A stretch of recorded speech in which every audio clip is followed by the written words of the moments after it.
First time, makikita nyo yung pinagawa naming bahay para sa inyo na hindi nyo lubos sa akalain sa buong buhay nyo. Siguro hindi nyo naisip na may magpapabahay sa inyo na hindi nyo kaano-ano. Naiyak na si Maribel. Ano Maribel? Ano, okay ka lang? Ganda ng bahay mo. Thank you po sa buhay.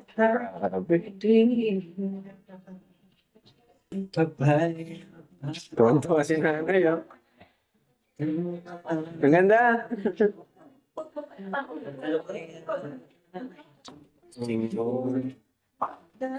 Sa inyo ba ito? Dito kayo maluto-luto. Oo. Hindi, yung lagayan ng plato. May lutuan na, ito.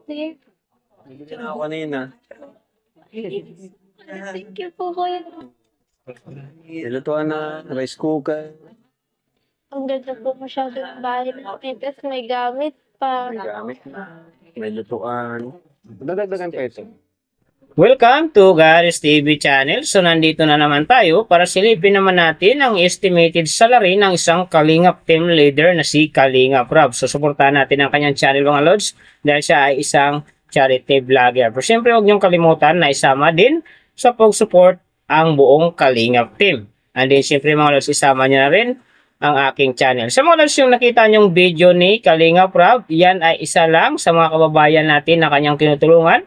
Susuportahan natin ang kanyang channel para mas marami pa siyang matulungan mga kababayan natin. So mga lods, kung bago pa kayo sa aking channel, pakiclick naman ang subscribe natin and then syempre, pakipost na rin ang notification bell para lagi kayong updated sa ating video. So ano pa ba ang hinihintay natin mga lods?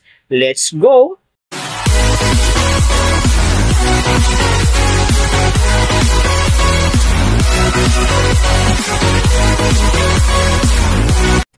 So mga lods, si Kalingap Rob sa ngayon ay mayroon ng 3.4M na subscriber. And then mayroon na rin siyang upload videos na 2,300. So may total views naman siya ngayon na 1.2 billion. And then yung account niya ginawa ito noong December 8, 2019. So doon naman sa kanyang total grade nakakuha siya ng B+. And then sa kanyang social blade rank naman nasa 14,913. So, doon naman sa kanyang subscriber rank, nasa 1,070. And then, sa kanyang views rank naman, nasa 15,837. So, doon naman sa kanyang PH rank, nasa 69.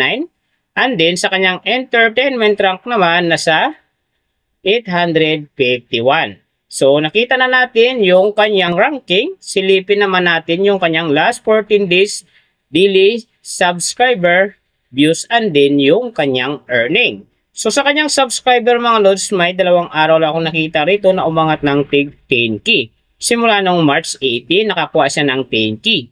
And then nasundan ito ng March 25, nakakuha ulit siya ng 10k. Kaya ang kanyang subscriber ngayon nasa 3.38M.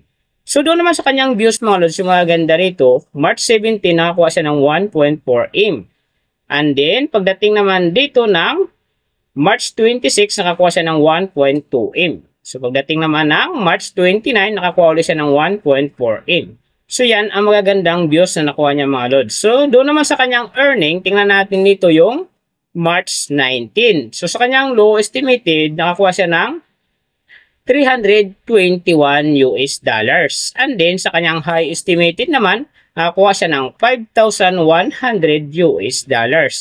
So, ang mga naman mga lods, daily summary lang, mas maganda kung silipin natin yung naka-round off na from daily, weekly, and monthly para malaman na natin kung magkano na ngayon ang estimated salary ni Kalingap Rob dito sa YouTube. So, unahin natin yung kanyang daily average. So, sa daily subscriber, nakakuha siya ng 2,000. And then, sa kanyang views naman, nakakuha siya ng 1,230,254. So, doon naman sa kanyang daily low estimated ng kanyang earning, nakakuha siya ng $308. So, times natin sa 57, mayroon siyang 17,556. And then, sa kanyang daily high estimated naman ng kanyang earning, nakakuha siya ng $4,900. So, times natin sa 57, mayroon siyang $279,300. So yan mga lods ang kanyang daily average.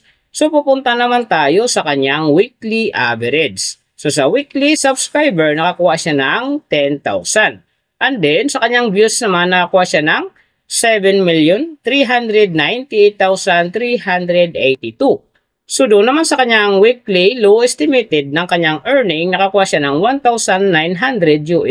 So times natin sa 57, mayroon siyang 108,300. And then sa kanyang weekly high estimated naman ng kanyang earning, nakakuha siya ng $30,000. So times natin sa 57, mayroon siyang 1,710,000. So yan naman mga lods ang kanyang weekly average. So pupunta naman tayo sa kanyang monthly average. So sa monthly subscriber, nakakuha siya ng 60,000. And then sa kanyang views naman, nakakuha siya ng 36,907,622.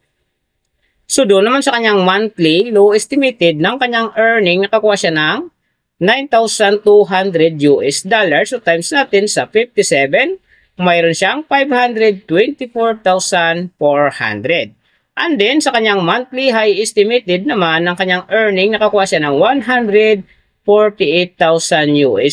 So times natin sa 57, mayroon siyang 8,436,000. So yan naman mga lods ang kanyang monthly average. And then, yung nababanggit ko rito or nakikita nyo is pawang estimated lamang yan. Nakabis lang tayo sa Social Blade website. Isang public website yan na kahit sino pwedeng mag-open para malaman kung magkano na ang estimated salary ng ating mga iniidolong YouTuber, vlogger, or influencer. And then mga lods, like kong sinasabi na laging natutupad dyan, yung low estimated kasi nga hindi talaga natin kayang i-demand sa ating mga viewers na huwag mag-skip ng ads. Pero pwede pa rin naman yan maging times 2, times 3, or maging times 4 pa yan kapag ang isang vlogger nakapagpa-viral ng kanyang video. Pero siyempre mga lods, kung supporter ka ni Kalingap Rob or isa kang Kalingap fanatic, huwag ka lang mag-skip ng ads dahil big help yan sa kanyang channel at din siyempre sa mga kababayan natin na kanyang tinutulungan dahil siya ay isang charity vlogger.